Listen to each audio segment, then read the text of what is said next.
Military অপারেশনসে Sheikh Hasina জমানাতে যারা সেনাপ্রধান ছিলেন তারা এখন কোথায় আছেন? এদের মধ্যে বেশ কয়েকজন সেনাপ্রধান বেশ ইফেক্টিভ ছিলেন, বিশেষ করে জেনারেল আজিজ।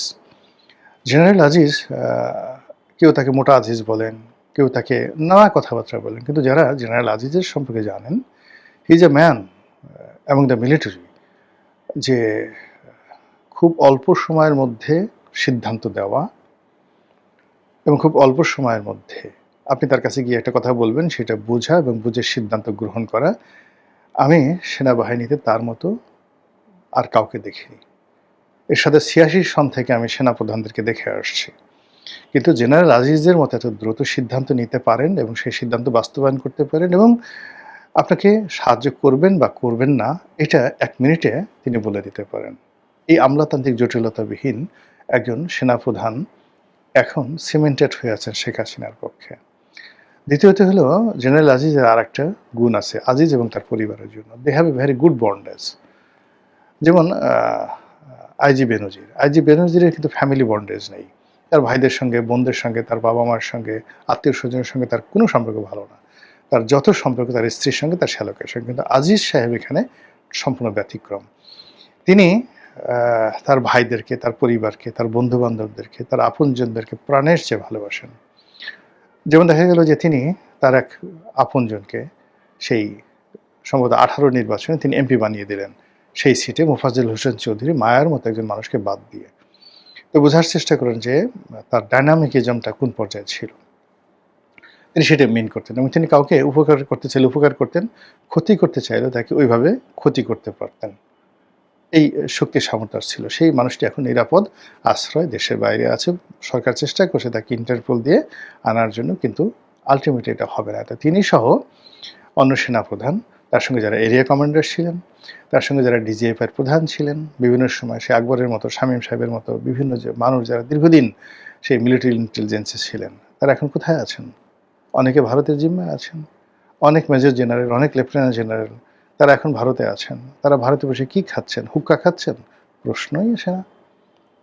তো এই জিনিসগুলো আপনাকে বুঝতে হবে। সেই ম্যাকিয়াভেলির একটা বিখ্যাত কথা যে আপনি আপনার যে শত্রু যে আছে, সেই শত্রুকে আপনি নির্মূল করতে পারেননি। তাদেরকে আপনি বরং শত্রুকে আপনি তেলে ঝুলে, জামাই আদরে সবচেয়ে অপ্রতিরোধ্য আপনার যে শত্রু, সেই শত্রুর ঘরে আপনি তাকে পৌঁছে দিয়েছেন। ফলে আপনার শত্রু এবং সেই অপ্রতিরোধ্য শত্রু তারা দুজনে মিলে একটা বিরাট শক্তি সঞ্চয় করে ২ দিন পরে আপনার ঘাড় মটকাবে না, এটার কোনো নিশ্চয়তা নেই।